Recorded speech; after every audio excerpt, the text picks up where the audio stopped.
বলো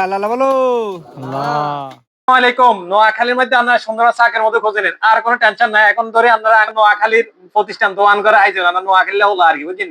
একেবারে সুন্দরবনে যে গহীন জঙ্গলের রেয়ার মধুটা ওইটা আইবেন। খলিশা ফুলের নেকটা সবচেয়ে বেশি থাকবে, কারণ আমরা কই আমরা যে মধুটা দিয়ে কোয়ালিটিপূর্ণ মধু, তবে কখনো ওই মধুটা আমরা মন মতো স্বাদ হবে না। এছাড়াও যে সুন্দরবনের মধুর একটা সমস্যা হবে, এটা যেহেতু নদীর উপকূলে হয়, এখানে মধুটা হাত লইব আর কি। মানে অন্যান্য মধু থেকে ঘন হয়, এই মধুটাকে ঘন দিন। এটা কারণ হচ্ছে যায় এটা নদীর আবহাওয়া আর্দ্রতার কারণে এটা পাতলা হইব। আর বিএসটি কিন্তু অনুমোদন দেয় এটা একটু বেশি, মানে 25% ময়েশ্চার হলে এই সুন্দরবনের চাকের মধুটা আপনার অনুমোদন দিয়ে থাকে। তাই সুন্দরবন মধুটা সাধারণভাবে পাতলা। আর আরেকটা সমস্যা আছে, আপনার মধুর মধ্যে দেখবেন যে অসিধি গাছ জমে গেছে, এটা হচ্ছে কি মধুর ফলেন আর কি।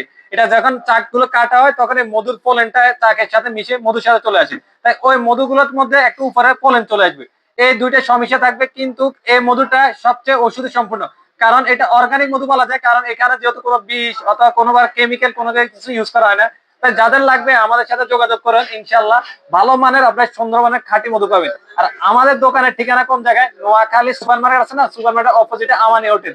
এই আমানি হোটেলের উত্তর ভাইয়ের যে গল্লি, এবি ব্যাংকের নিচে যে গল্লি, এগুলির ভিতর চলে এলে আঙ্গ দোকান দেখবেন। যাদের খাঁটি মধু লাগবে, এছাড়া আমার কাছে কালো জিরা ফুলের মধু, লিচু ফুলের মধু, বড়ই ফুলের মধু, সুন্দরবনের খলিশা ফুলের মধু, সুন্দরবনের চাকের মধু, মিশ্র ফুলের মধু, সরিষার মধু, এই সব কিছু পাবেন। তাই যাতাগো লাগবো আঙ্গ কাছে বিশ্বাসের সাথে নিতে পারেন। এছাড়া আঙ্গ ল্যাব টেস্ট আছে, বিএসটি অনুমোদন আছে।